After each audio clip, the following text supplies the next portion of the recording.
This is a very wonderful story you will never want to mix, but I want you to please subscribe to my YouTube channel for more stories and more videos like this.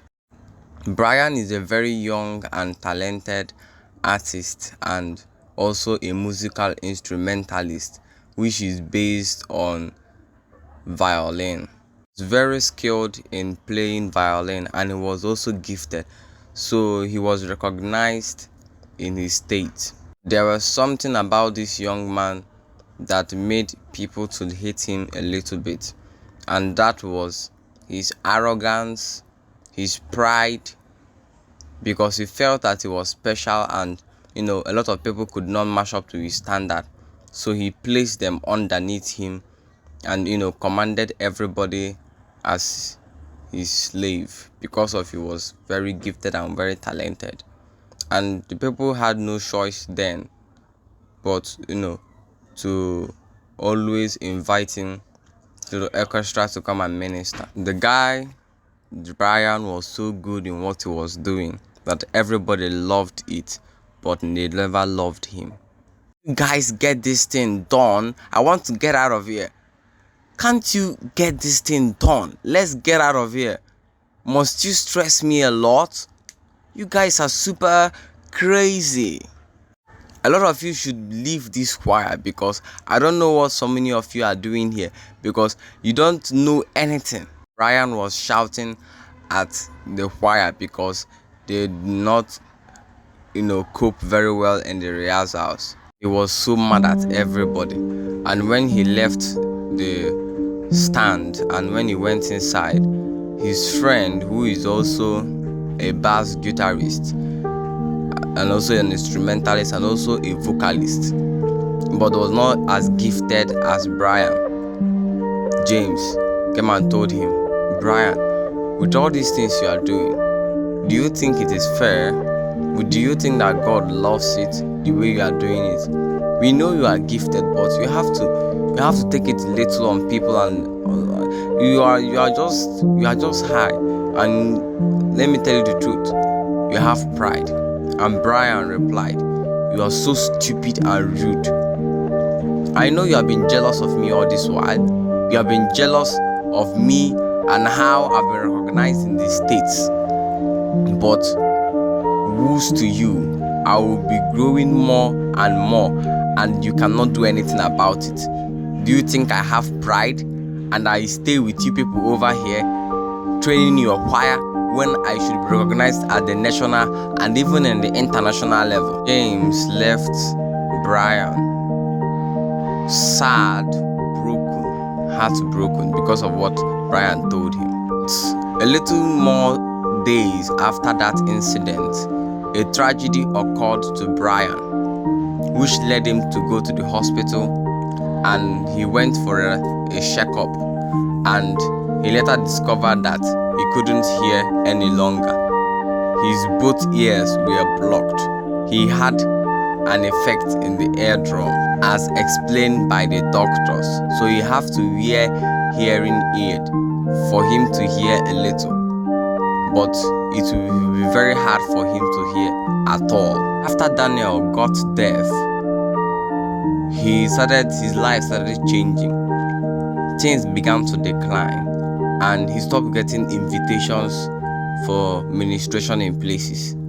He was marveled, he was stunned, like he did not even understand anything again. Everybody he knew left him, including his family members, because he was so rude and so arrogant. His friends, everybody except one of his elder sister, which her name is Claire. She's the only one that stood for him, but everyone else left him at that point because of he was rude to many people and he didn't realize it. That period he was just like he was living a life of opposite of himself. Everything turned upside down for him. He started becoming broke, and the elder sister invited him over because his elder sister is a nun, and his elder sister invited him over to her church to have a conversation with him. Sister told him that he should go to the struggling missions in the mountains of Ethiopia to go and oversee the children music academy. He was like, children music academy. Like, how can you do such a thing? That is, and his sister told him that's the only choice you have for now. And if you don't, you're on your own. He went home and thought of it, and he said to himself, it's better I do it than stay alone doing nothing, and stay lonely and alone and get broke. So I have to do it. And he took off his journey. He entered into the music academy. There was this young girl that always comes to the altar to go and pray after their rehearsals. So, and he will sit in this church and will be thinking about his life. And this young girl will always come there to come and pray. The first time he was disturbed by, somebody coming into his quiet place, because the chapel was the quiet place he stays alone to reflect on his life. But he was a little uncomfortable with that at first time. But he noticed that was the girl's tradition to come there every time to come and pray. So he was comfortable with it around. He said to himself, it was not even really that boring and that bad teaching children how to, do music, and it's really fun. This young girl, her name is Amira, she always comes to the altar to come pray every time. And every time she comes, after praying, she looks at her music teacher. She knows that he's obviously dumb, but he sits alone thinking about something.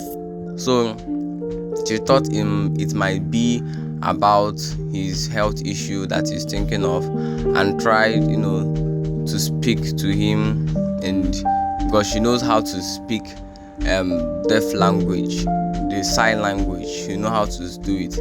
So, to speak to him in the sign language and understand what is going on with him. I came to her teacher, Brian.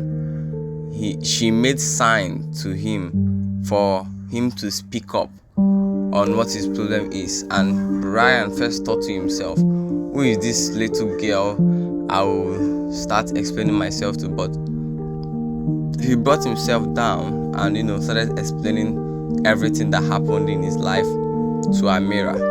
And Amira, the young girl, understood him. Amira told him that God gifted you and you had pride, and you were using your gift to oppress others instead of to bless the life of others. But now you have lost your hearing, so you can no longer operate well with your gift.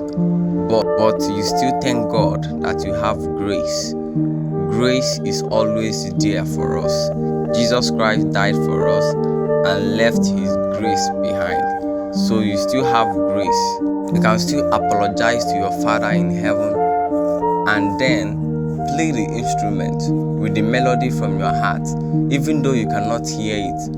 But let it bless the souls of men and become humble. Humility exalts a nation. And he was stunned on what the little angel told him. Back into playing the violin into full time, like he started training himself like he was preparing for an international competition, and people will stand behind admiring it he played. Later on, the village had a music fiesta, and guess who played? Yes, he played, although he couldn't hear what he was playing, but still yet he played, and the melody he released was something else. Somebody that knew him from the States said, wow, this guy still plays well, even though he's deaf.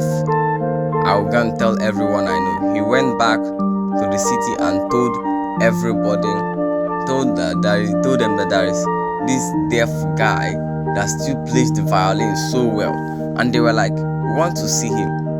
He told them that is that guy that has pride, but now he looks humble and changed.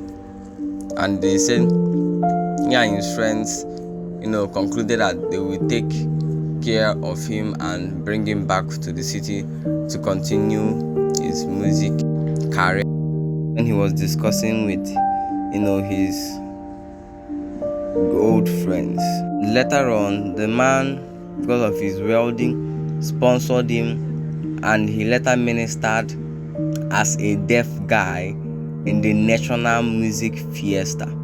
And there, many senators, governors, princes, prefects, and many great men were there.